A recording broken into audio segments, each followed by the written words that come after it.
All right, so today we're joined by none other than Black Winds of Blasphemy. So we're doing this kind of a DIY recording way because I have no other way to record this conversation, so we'll make it work. Right. Yeah. So let's just go all the way to the beginning of Blasphemy, all the way back to 1984 when you met Three Black Hearts and started jamming at his house. So can you tell us? Oh, sure. I've got a picture of me and Black Hearts right here. It's an old one. Well, it's not really mine. It's my friend's. But if you can see that, can you see him? No. Can you back up a little bit? Yeah. Yeah, there you go. Yeah, now we can see. What year was that? It's me and Three Black Hearts. What year it is, I've got no fucking idea. I would guess 8 to 10 years ago. Okay, so not that long. And I'm just looking for those fucking goat shades again, but all I see is one great big fucking mayhem patch of all things. And there's fuck, dude. Unbelievable. I don't know how I lost a pair of sunglasses at a fucking person's place like this. I mean, well, we can probably just do it without, no? Yeah, it doesn't really matter. Yeah. So back to the questions. Yeah. How did you meet Three Black Hearts? Well, we were basically living as kids about not even 2 blocks away, to tell you the truth. It was in Vancouver, on 59th, in between Fraser and Knight Street. Okay.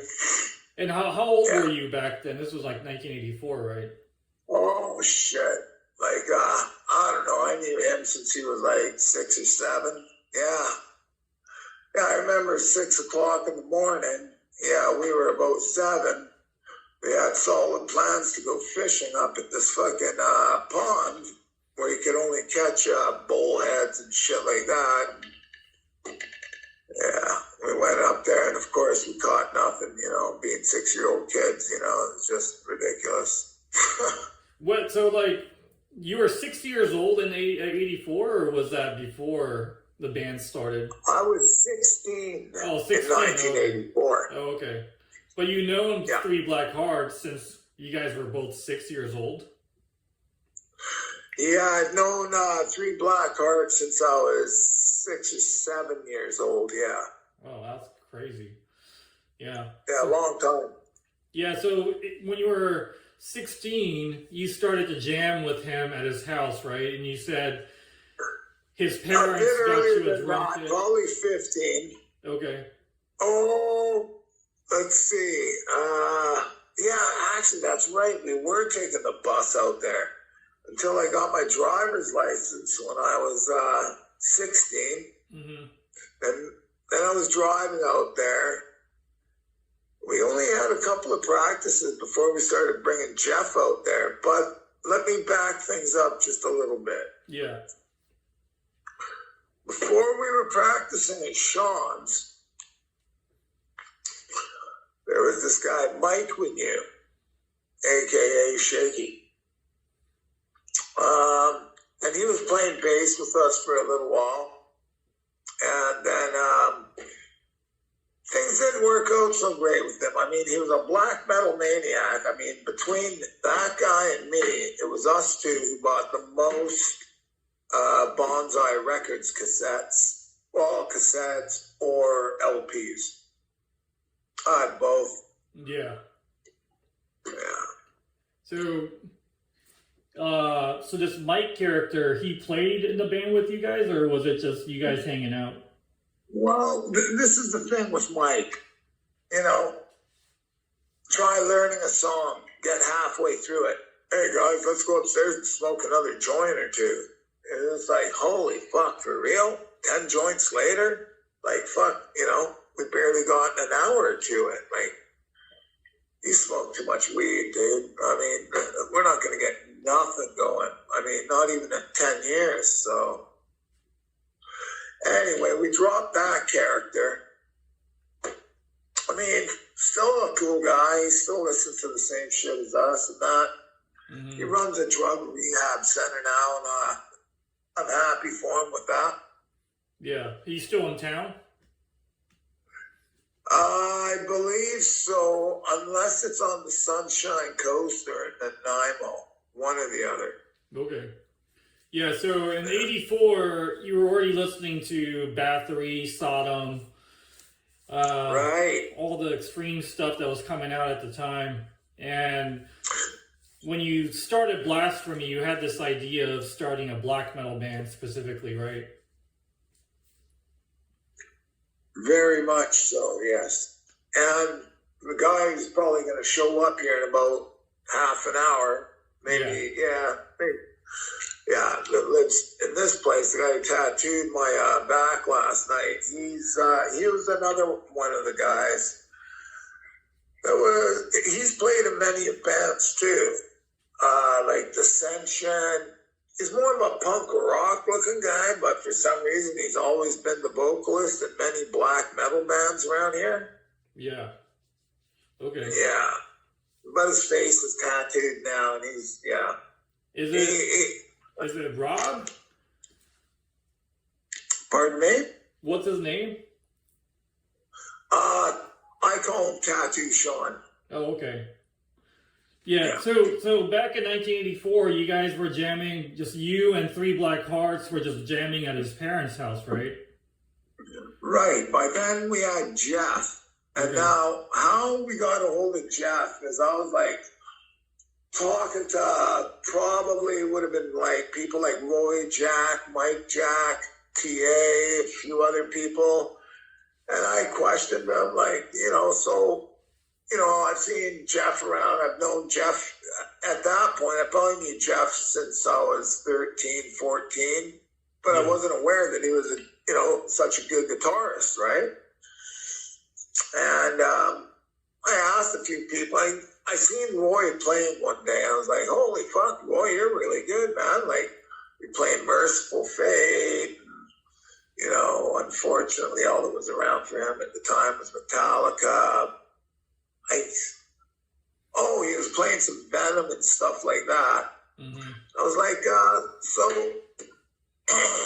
is Jeff as good as you? Or he was like, yeah, but he's a bit faster. He's definitely probably as good, but Jeff's more into shredding really fast, and Venom just doesn't seem to be quite up to speed with him. And I'm like, so Venom's not hard enough for him, or what? He's like, well, if there was something harder, Jeff, I don't know, maybe I got it wrong here, because, Endless Pain Creator came out. That was a big thing for Jeff, as well as Sean. But I was already getting Sean trained on stuff like Razor. Soon as Bathory and Sodom came out, straight to that. Sean, listen, learn it, love it. Right? Yeah. And Jeff wasn't far behind from hanging out with us and that. All that sort of thing. And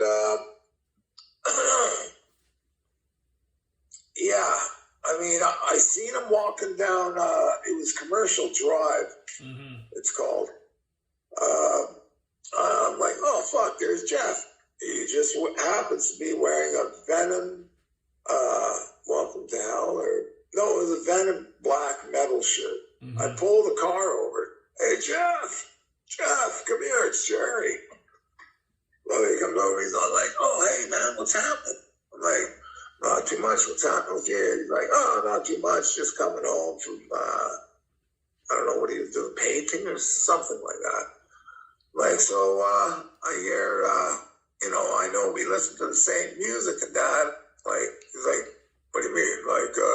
Charge, Venom. I'm like, yeah, and a few other bands that are a little bit heavier that, will get you into, and, maybe you've heard some of them, like Razor. Oh, yeah, Razor, yeah, they're great, blah, blah, blah. I go, well, hey, listen, I got a drummer, and me and him are thinking of starting a black metal band, and we're looking for a good guitarist like you. Are you up for it? And, I gotta plug this phone in, no problem. He said, yeah, sure. I mean, if you guys are serious about it, I go, yeah, we're serious about it. Very serious, but I don't think we're as good a musicians as you, from what I've been hearing. And, 1 second. So,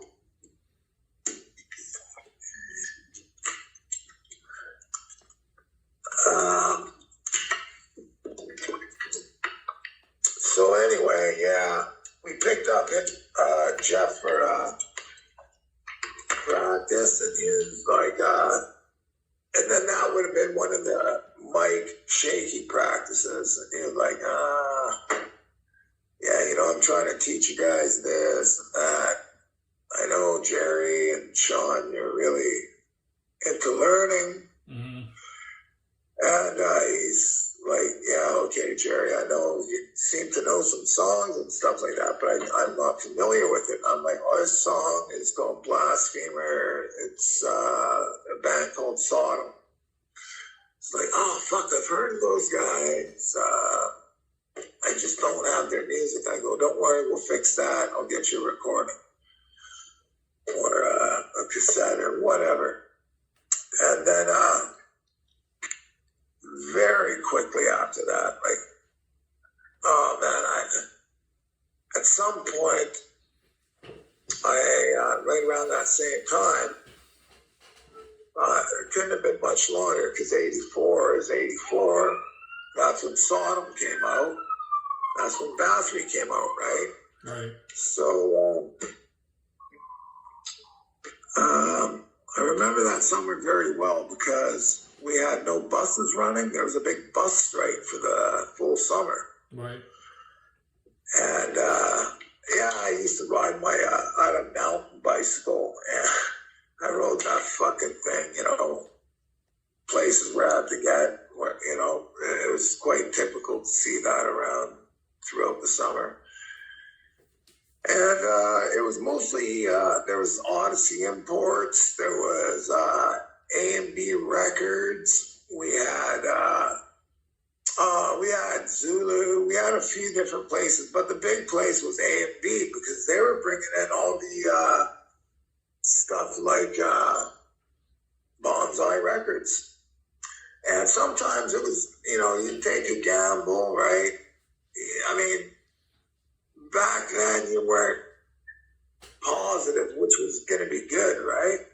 Mm-hmm. Some wasn't so good, but most was, I mean, we were listening to Voivod and Hellhammer, I think, before, it was Voivod actually out before 84. I don't know, but that was one of the first. Right. Yeah, maybe because it was Canadian and it got here quicker. I don't know. So just for people listening to this, Jeff is Call of the Storm. Sean is Three Black Hearts. Just so people Damnation and Purity. Yeah. Yeah.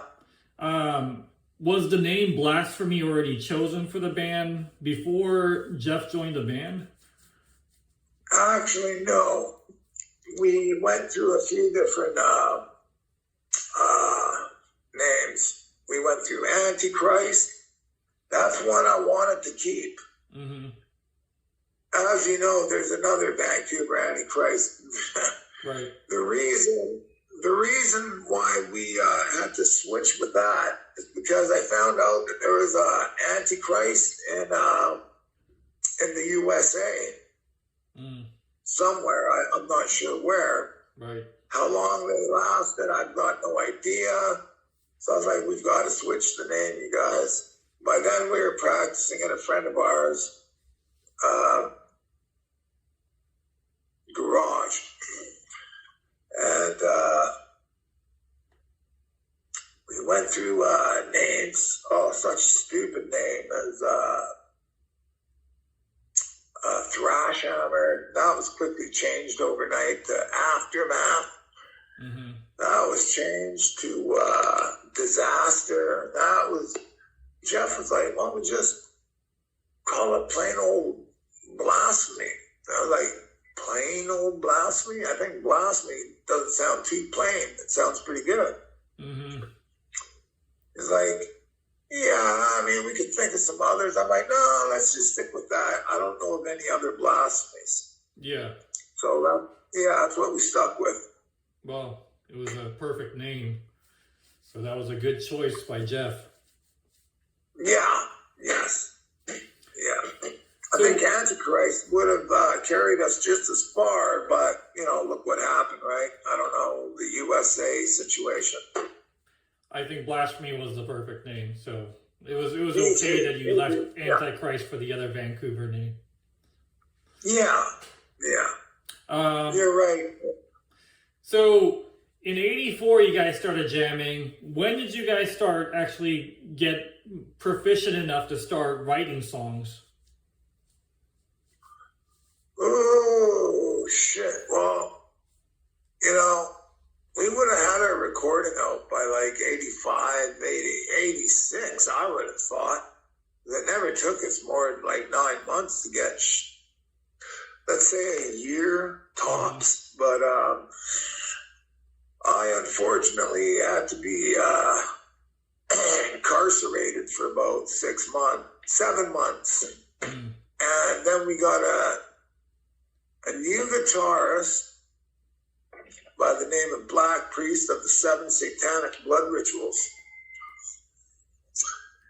And just as I was getting out, not long after I was getting out, he got the same situation, but he got a choice. It was either you could go to prison, jail for a while, or you can go to alcohol rehab center because you certainly have a serious alcoholism problem. I mean, I think he was like maybe 17 at the time. How bad? Cause, the guy was on a case and a half of beer daily. Yeah. Right? I mean, if he missed the liquor store for his he'd like to get it was a guarantee that he was going to drink a case of beer a day, but he could handle it a lot better than Sean, which is 3 black hearts of damnation and impurity. He'd go through, 3, okay, then he might stop for a few hours, have something. He'd go through another 3, whereas Sean would just woof down the whole case as quick as possible. Yeah. And just start, acting up. But somehow we, I am wearing one of the shirts right now, which is another one of our favorite bands, especially at the time, Warfare Pure Filth. Yeah. Then, of course, I know they're a lot slower, and you would never find any, any identifying marks from Blasphemy to Warfare. Or influences, I should say. Right. But so after Black Priest got out of jail, what year was that? Like 87 or something, or was it earlier than that? I think so. I think, getting even closer. Yeah, it would have been 87. Yeah. You're right. Probably mid 87.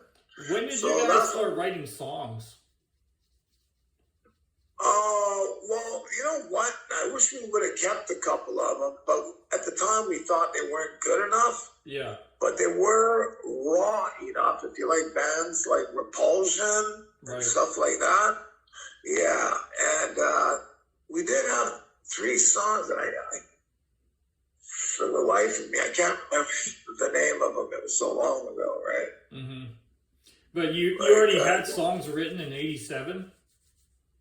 Pardon me? Did you have songs already written by 87? Yeah, we did. Okay. And let's see. So in 1988, you guys started playing gigs, right? And the first gig was actually outdoors with a bunch of normie bands and Van Halen cover bands and stuff like that. Well, yeah, you got that pretty much correct. The headlining band was a Van Halen style band. Then there was only two other bands, which was us. We played in the middle. And then there was a band before us. And they were pretty good, but all they had was maybe two of their own songs, and the rest were all Hellhammer cover tunes. So, and if I'm correct, we did do a gig or two with them a few years down the road when they had some more of their own songs. Okay. But they always like to throw in a Hellhammer cover or two, or more. How many songs do you recall? How many songs did you guys have at the first gig? At the first gig? Yeah. Okay, I'd say about 8. Okay. Yeah, and then you guys played other gigs after that, right? Before the very official gig with Witch's Hammer at the Paramount, you guys played some other gigs. Yes, yeah. So shortly after the Paramount with Witch's Hammer and OOC, which was kind of like a hardcore band that had mostly their own songs. They might have done one or two. Yeah, they did at least 2 Discharge cover songs. They're, you know, if you like Discharge, then you would have liked it, OOC probably. And one of the brothers was Mike Jack's younger brother, T.A. He's dead now, but that's a long story. Anyway. Yeah, so what about gigs that you guys played before the Paramount gig? So were there other gigs besides the outdoor one? Okay. We had our rehearsal spot, which was a warehouse eventually. And it was, it was $450 a month. Oh, sure, about the size of this. Oh, no, it was much bigger than this. Yeah, anyway, it had a washroom. We installed a phone. Next thing you know, a couple of people are sleeping there, like the Black Priest of the 7 Satanic Blood Rituals, another friend of ours. And, but yeah, so Friday, Saturday nights especially, weeknights were no big thing because there were not really parties there. I mean, if we had a band practice on a weekday, it would usually be on a weekday, not a weeknight. But Friday and Saturday nights were, I guess the place was known to be a bit of a party place. So there'd be taxis showing up, I don't know, till 3 in the morning. And I wish there would have been a couple other bands because, I mean, what would happen is, you know, by the time 20 people, sometimes 30 people showed up, you know, and everybody had a few beer in them and the party was going good, and we'd be listening to good music, of course. Yeah. People would ask us, hey, can you guys play a set now? And be like, okay, it's getting about that time. And yeah, so we just chop away through like 9 or 10 songs, and then we'd add a couple cover tunes at that point. Yeah. I mean, we never played cover songs live, but we used to play Bathory, The Rites of Darkness and Evil, and then Sodom, Blasphemer. What's the other song cover? Witching Metal? Yeah. No, that's awesome. So, oh, yeah. And then in 1989, you guys recorded Blood Upon the Altar at the Fiasco Brothers. And Black Priest was still in the band, right? Yeah. But shortly after the demo came out, he left the band because of the incident that's well documented. He went to Ross Bay and stole a gravestone and took it home. He kind of went crazy after that. Yeah. I can tell you what I know about that story. Yeah, the black priest there, we went over to Ross Bay Cemetery over there in Victoria, and he took some tombstone. It turned out to be a baby's, it was a cross. He didn't realize it at the time. He took it home, flipped it upside down, put it on his mantle, his fire mantle. Yeah. And so it was a baby's tombstone, and I guess it was giving him some serious nightmares and shit like that. I said, well, I don't know, maybe bring the thing back. Maybe it'll sort out your mental well-being or whatever. Yeah. So he did that, but I don't know, not really much of a return with him. So then we had the sodomizer. It turned out he used to be in Witch's Hammer and is now. Right. He is what I think he is between him and Ray were the main two guys of Witch's Hammer, and then Ray's brother, who was the drummer. Right. Ray Prismic and then Marco Banco. Right. So the sodomizer of the goddess of perversity was our other guitarist. Right. So, Marco from Witch's Hammer joined Blasphemy in 1990, or was it 89?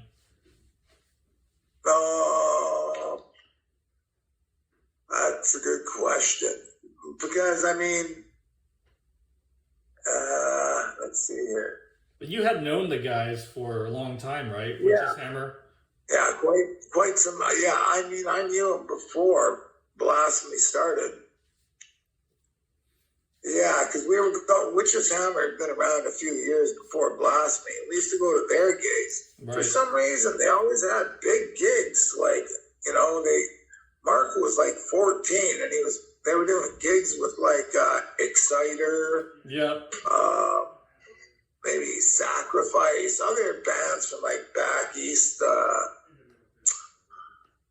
Canada. But then they always had other gigs too with local bands like Carrion. Right. Then there was this other band that I can't remember. Oh, Armorous. Yeah. They were Vancouver's version of Slayer. Yeah. They were quite good. Yeah. Right. So it must have been 89 because I remember now that there was a video from the rehearsal space that you guys used to rehearse at, and you had candles and all this shit. Yeah, and that was recorded in 89, I believe. So, so he must have joined in 89, right after the demo was recorded in 3 Black. Is this when he still had some hair? I believe he did. I don't remember in the video because he's wearing a hood in the video, I think. Yeah, but you ended up making him shave his head. Is that right? Well, we didn't make him shave his head. He always shaved. Like, it was strange. Even when I first knew Marco, that's how we met, because we both had shaved heads, but, we were never into this Nazi skinhead thing. It was always like just a hardcore thing, like, bands like Agnostic Front, Oi bands, stuff like that. Right. And then, but it was even before that we decided that, we're all going to get rid of our hair.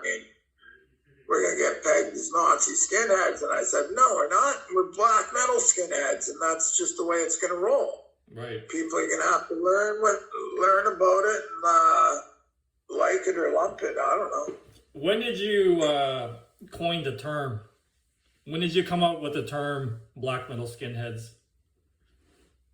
Ooh. That would have had to have been 88. Yeah. Okay. Yeah. So, let's see. So, in 1990 or 89, you went to Norway to meet up with Euronymous and Metallion of Slayer magazine, right? Yeah. Can you tell us that story? Yeah. Okay, I'm sorry. Somebody called that was kind of important. I just said I'll answer back. Sorry, can you ask me that again? Yeah, so in 1989, or was it 1990, you went to Norway and you met with Nathalion of Slayer magazine, right? Right. Yeah, yeah. So can you tell us about that story? Yeah. So, um, shit, this is really a harsh one. I'm gonna tell you most of it. Let's just say I basically got to a fight with a guy that was 3 stories up on a apartment, and we ended up on the third. Well, yeah, it was the 3rd floor, but he kind of missed the landing because there was like an underground, so it would have been 4 floors he went down. Yeah, so violence happens here and there. And what can I say? We're young. A little too old for that stuff nowadays. But what happened is he was the one who ended up going over the balcony and hit the bottom ground. And I pretty much knew that I wasn't into going back to jail. I just had no time for that. I had to go and do some thoughts, I knew by going back to Copenhagen, moving back out there for a while, that wasn't going to sort my problems, because I knew those guys, like, Vancouver's an expensive place to live, but Denmark is definitely more expensive, and it wasn't the place for us. We had more of a fan base in Vancouver. Mind you, I had a lot of friends in Copenhagen, and they listened to Blasphemy, but it wasn't Vancouver. Vancouver was what we needed, and after many months, I guess, I did a lot of thinking and just decided, get back to Vancouver, sort this shit out. I'll probably have to deal with the cops, all that, which eventually I did, but they didn't catch up with me for a good while. But once they did, it got all sorted out without me going back, luckily, because the guy lived in Seattle. Yeah. Who ended up going over the balcony. Yeah. He didn't die, though? Yeah. But he didn't die? No, he didn't die. No, he didn't die. And he didn't even end up in a wheelchair. He just That's had a lot fucking of broken crazy. bones. So he fell 3 stories during the fight and he didn't die? No. Yeah, that's crazy. I'd rather say not. Yeah, for the record, it's probably better to say not. I don't want to sound like a killer or nothing, but maybe he did. But I'd rather say not. Yeah. So when you were in Denmark, you went to Norway as part of your trip, right? Oh, okay, yeah. So getting on to Battalion there, sure. I figured, I had a few Blood Upon the Altar shirts with me. I guess I brought maybe 7 or 8, 9 shirts max. And I brought a lot of cassettes, though. I brought about 20, maybe 25 cassettes. I don't know, something like that. And I had this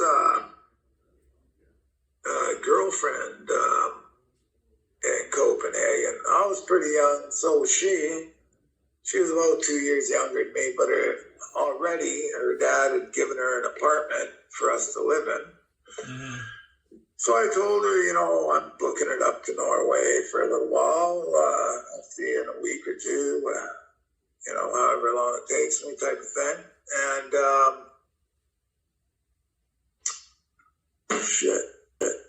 so So I'm on my way up there. I figured, I'm just going to pop in on him at the store and surprise him, which was kind of stupid because, what if he wasn't there for a week or.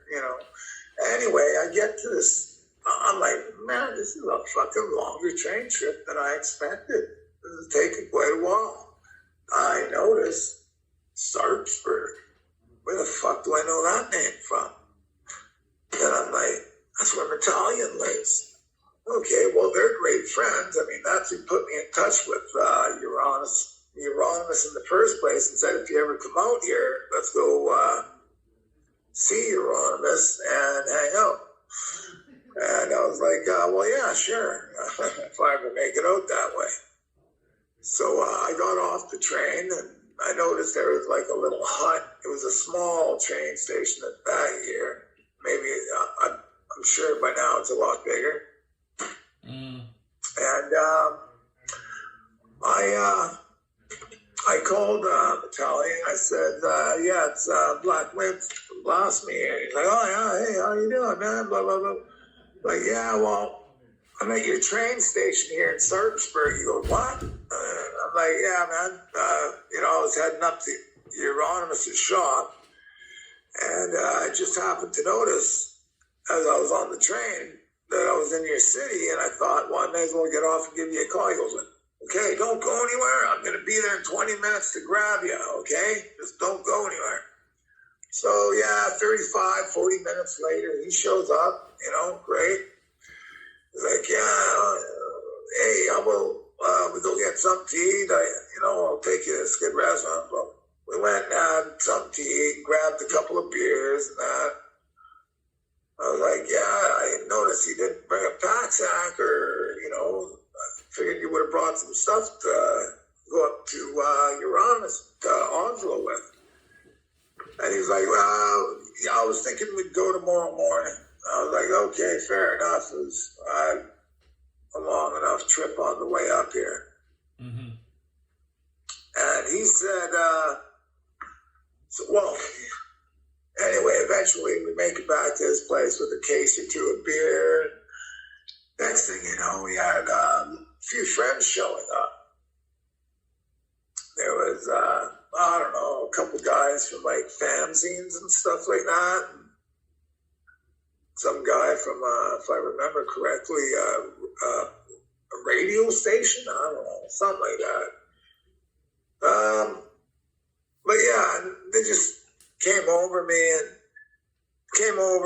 interviewed me one by one. There was about, I don't know, there must have been like, and then, just friends that had nothing to do with fanzines or radio stations. But yeah, there was about, I don't know, maybe throughout the night, 10 friends, I guess, something like that.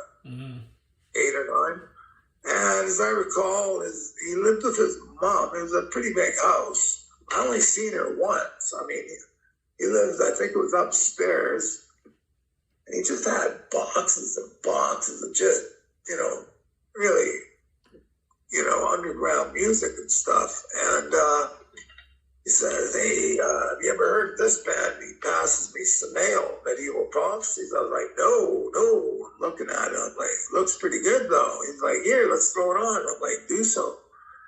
And I'm like, yeah, that sounds like some good fucking Bathory style music almost, And he goes, what about this band? I'm like, what kind of music? He's like, oh, it's just good black metal South American. I'm like, well, it definitely looks black metal. And he goes, yeah, South American black metal. I'm like, how do you pronounce that? Sarcophago? He's like, no, sarcophago. I was like, perfect, throw it on. Listen to that, and I was like, holy shit, man, these guys know how to chop it up pretty good. So I'm like, look, why don't you give me both of their addresses if it's possible? He goes, oh yeah, they'd love to hear from you, man. I'm like, yeah, okay, well, I hope so. And took down both their phone numbers or addresses. I wrote both of them. I sent both of them a shirt and a demo tape, some pictures, and just some talk and telling them how I liked their bands, that their bands were really good, and it'd be great if we could ever play together sometime. Mm-hmm. Yeah. And so, another day or two went by. Still, Italian had got his ass moving, I was like, you know what, man? I felt like just going there by myself and actually making it there. I was like, I think I'm probably a lot closer to just go back to Copenhagen. I don't think hanging around here. I mean, I remember we were sitting around watching like old Sodom videos, which was cool. Drinking beer, that was cool too. But it all gets to a point, So yeah, I just went back to Copenhagen and never did meet up with Euronymous, but I did leave 2 shirts there. I said, can you please make sure that these get to him? And now what I just heard from a band, a real good band from Greece, is that he heard that those shirts didn't actually reach Euronymous, that Evil Ludo from France sent them to him. Yeah, from the fan club or whatever. Right. Yeah. Blasphemy Sarcophago fan club or something like that. Right. Yeah, he was doing that back then, and Evil Omen Records later on. Yeah. So pardon me? He was doing Evil Omen Records in the 90s as well. Oh, I wasn't aware of that. Yeah. Okay. And so, did Sarcophago and Samael write you back at some point? Oh yeah, it was like within I'm assuming 2 weeks, because there's a big circle of us, bands like Beherit, Black Prophecies, and Piety, Impurity, a lot of good bands like that. Blood. Mm-hmm. Oh man, there's so many of us. Goat Penis. Goat Penis was one of them. Yeah.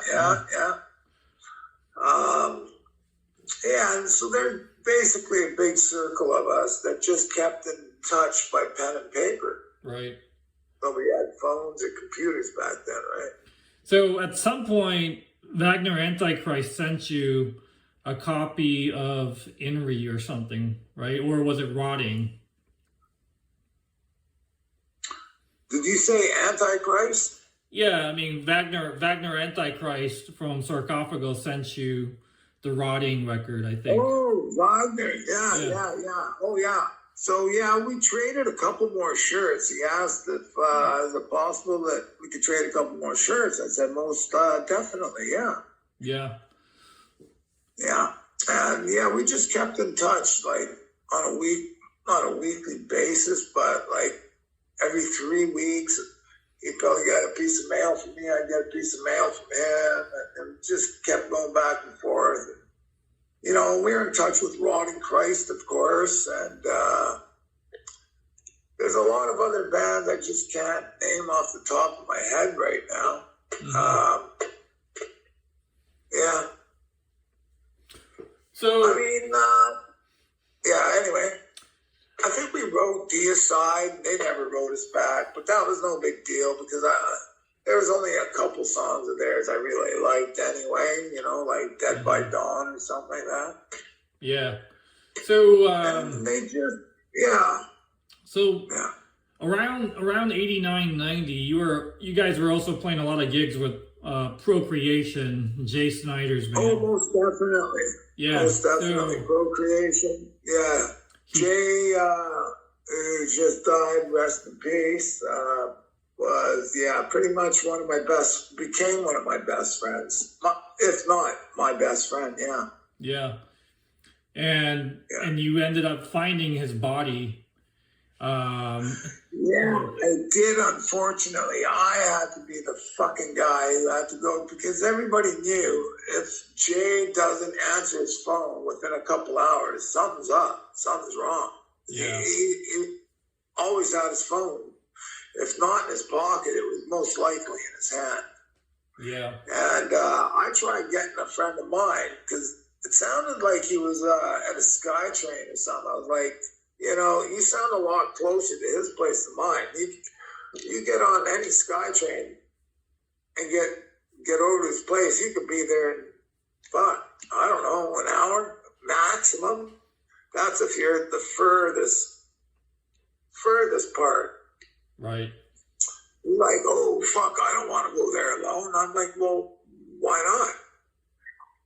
He was like, well, fuck, I don't want to be the one to discover his body alone. I go, well, how do you know there's going to be a body?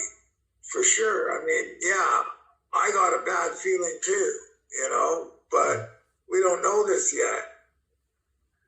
And he's like, yeah, how about I meet you there at 3:30, 3:45, and I ended up getting a ride from a friend of ours that me and Jay have known. She used to come to gigs, all the Procreation, Blasphemy gigs, Decadent, all these other bands from 89, 90, 91, shit like that. So the strange thing was, all the lights were out, and it was during the day, middle of the day. The people who lived upstairs, their kids were out playing hockey, like street hockey, and they had the nets out and stuff. Yeah. So me and her just walked right through the door. It was unlocked. And then we walked into his living room door, which was even stranger because that door was always locked. And then I got a bad smell, like, you know, the smell of death. Once you smell that, you know, just, you can't forget it. So I was just like, oh no, this ain't good. So we go in there, and she's right behind me, total trooper. And what I was hoping was a pile of blankets, but I wasn't 100% sure. But I wasn't too happy with how it looked. It was his body. I grabbed it. Jay! I flip him up. Just as I flip him up, there's like, I don't know if where you're living, if you guys have those see-through muffin cartons, and like it's plastic, and it was like plastic across his face. It looked like his face was like just buried into the mattress, like maybe suffocated himself. I don't know. Like maybe he was, I know he had problems sleeping, and he took some type of sleeping medication, not heavy duty stuff, but something enough to maybe just passed out and suffocated. I've got no idea really. And but yeah, as I flipped him up, some of this, not saying blueberry muffins, but no, there was a good mouthful, man. It was black blood, and it came flying out, and a bunch of it, not a bunch of it, like, I don't know, a third of it maybe, splashed across my face. I was just like, gross, you know, like, fuck me. I was like, and then the lights went on. I was like, did you turn the lights on? No, I didn't. We're like, oh, fuck, I'm getting the fuck out of here. Getting blood off my face. This is bullshit, man. He's fucking dead. You know, there's no coming back. But just, you could tell by looking at him. Like, this time, he is dead. And, yeah, it was a real fucking traumatic scene. Police, like, we had waited, like, the guy upstairs says, what's going on down there? I go, can you please call 911? The guy downstairs is dead, Jay Schneider, and he called the cops and the ambulance. We're waiting around, and this lady that drove me there, it was her birthday, and she was supposed to go to a birthday dinner. Jesus Christ. Actually, I don't think it was her birthday that day. It was like maybe a week before, and she had blown the friend off, like, unfortunately, a week before. And So she said, I cannot do it again. I cannot blow her off. And I'm like, She had an excuse though. I mean, it was like, we can't just leave the scene. Like, so this guy comes out that lived upstairs. He was asking my last name, my first name, this, that. Yeah, so we give him our names. And then she said, is it really necessary we stay here? Like, it's been over half an hour. Nobody's been here yet. I've got a birthday dinner, and I've got to be there. And so he asked the cops, and they said, it's up to you. I mean, you can stay and wait around. We're like, yeah, what, stay and wait around? Maybe a couple more hours? I mean, personally, I did want to stay and wait around and find out just what the fuck happened to him, right? Right. But it was fucking freezing out. It's probably like, well, freezing to this part of Canada, which was probably 5 below zero at the most. And I remember not having my bus pass or bus fare on me, so I was pissed about that. And covered in putrid blood. I was like, I'll just get a drive home from you then. We waited for 35, 40 minutes, and by the time we got to, like, he lived across the street from a cemetery out in Burnaby, and he lived, I don't know, 2 miles away from me. So, yeah, my friend's home now, but we can continue this interview. Yeah. Hey, well, let's just... So this is talking. Yeah, so we can finish the interview. And we get to the top of the hill. Yeah. And there goes the first ambulance. So we were like, well, there they finally are. She goes, well, I've got to continue going. Yeah. Sean, come say hi. This is Nuclear War Now Records. Yeah. This is one of the other first black metal guys in Vancouver here. Just say hi to Nuclear War Now Records there, Sean. Hey. Yeah. Yeah. So, yeah, and so she just simply drove me home from there, and that was that. That's another reason, yeah. Few people, I guess, have been saying, you guys should put out a promo LP in Jay's name or something. Yeah, I asked him. Yeah. And so I thought, well, yeah, sounds like a good idea. Every band I asked said, hey, do you mind if we do this song? Do you mind if we do that song? This song, that song? I'm like, yeah, you can do it. Well, I mean, yes, our record label's even interested in doing something like that. But yeah, we'll figure something out as a tribute to Procreation and Jay, for sure. We'll do something. Yeah. Well, I'll let you go. He loves that because he really liked Nuclear War Now Records, and he, had all your records pretty much, quite a few of them anyway. Yeah. Well, yeah. R.I.P. to Jay and Procreation. Yeah. I guess I'll end the interview right now since I guess you're getting tattooed now. Yeah. Have you ever sent any of Nuclear War Now, any of your Dissension or any of your other bands? No, Ryan did. Ryan was selling for us, but no. Oh, Ryan was selling for us. Oh, man. You'll check it out, yeah. He's one of the coolest black metal dudes. I know. Yeah. I met him before. Oh, you met him? Yeah. Oh, okay. Wow. Yeah, a while back, but yeah. It's too bad you didn't have a CD back then. No.